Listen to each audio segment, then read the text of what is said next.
Madalas kapag kumakain tayo ng isang buong manok guys ay laging naiiwan yung pitsyon ng manok. Pero sa recipe natin for today's video ay panigurado akong mag-e-enjoy kayo sa pagkain ng pitsyon ng manok. Kaya naman hindi na ako magpapatumpik-tumpik pa. At hindi ko na rin ito papatagalin pa. Tara at simulan na natin. Ready ka na ba? Gagamit lamang ako dito guys ng isang piraso ng pitsyon ng manok at hihiwain ko lamang ito ng ganito kalalaki. Maglalagay lamang ako dito ng konting asin tsaka ko na ito hahaluin gamit ang aking kamay. Lalagyan ko na rin ito ng pamintang pino at dahil wala akong garlic powder guys kaya naglagay na lamang ako ng bawang na hiniwa ko lamang sa maliliit. Pagkatapos kong mahalo ito ng mabuti, maglalagay naman ako dito ng isang piraso ng itlog. Hahaluin ko lamang ulit ito guys, pagkatapos ay maglalagay na rin ako dito ng harina. Sa paglalagay ng harina guys ay tansyahan lamang din ang aking ginawa. Dapat kasi dito guys ay dumikit yung harina sa ating mga manok. Yan, ganitong consistency yung hinahanap natin guys. So iset aside muna natin yan dahil gagawin naman natin ngayon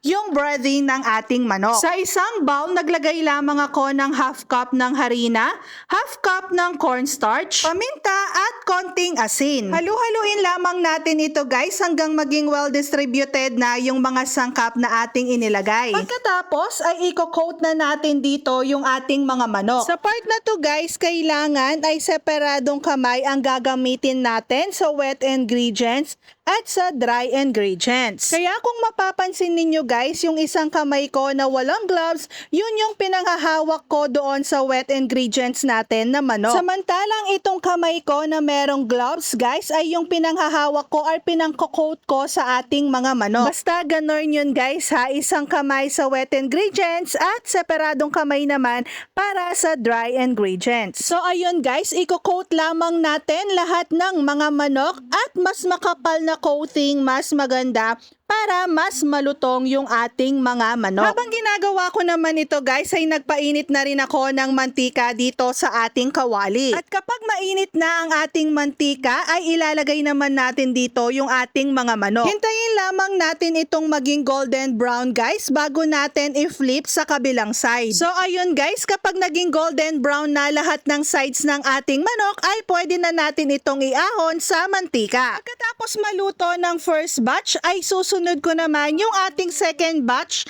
ng mga manok. Same procedure lamang din ito guys. Hintayin lamang natin na maging golden brown. Pagkatapos ay iahon na rin natin ito sa mantika. Pagkatapos nating magprito ay gawin naman natin yung ating buffalo sauce. Napakadali lamang nitong gawin. Maglalagay lamang ako ng butter sa ating kawali. Pagkatapos ay ilalagay ko na yung ating bawang na chinap ko lamang din sa maliliit. Hihintayin ko lamang na maging golden brown yung ating bawang guys. Pagkatapos ay ilalagay ko na yung ating ketchup. Saka na rin ako maglalagay dito ng konting toyo at asukal. Halu-haluin lamang natin ito guys hanggang sa matunaw na yung asukal na inilagay natin. At kapag kumukulo na ito ay imimix na natin dito yung mga chicken na pinirito natin kanina. So hahalu-haluin lamang natin ito guys hanggang sa malagyan na lahat ng sauce yung mga chicken. At once na makoat na lahat ng ating chicken guys ay pwede na nating i-turn off ang ating apoy. So ayan guys, luto na ang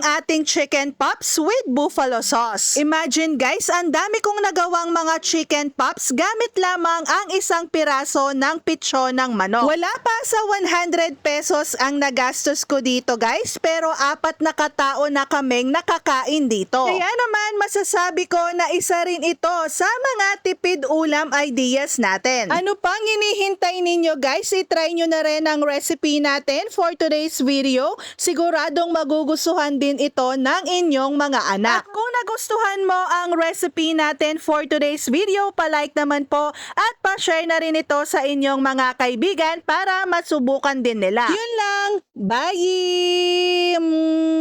Mwah!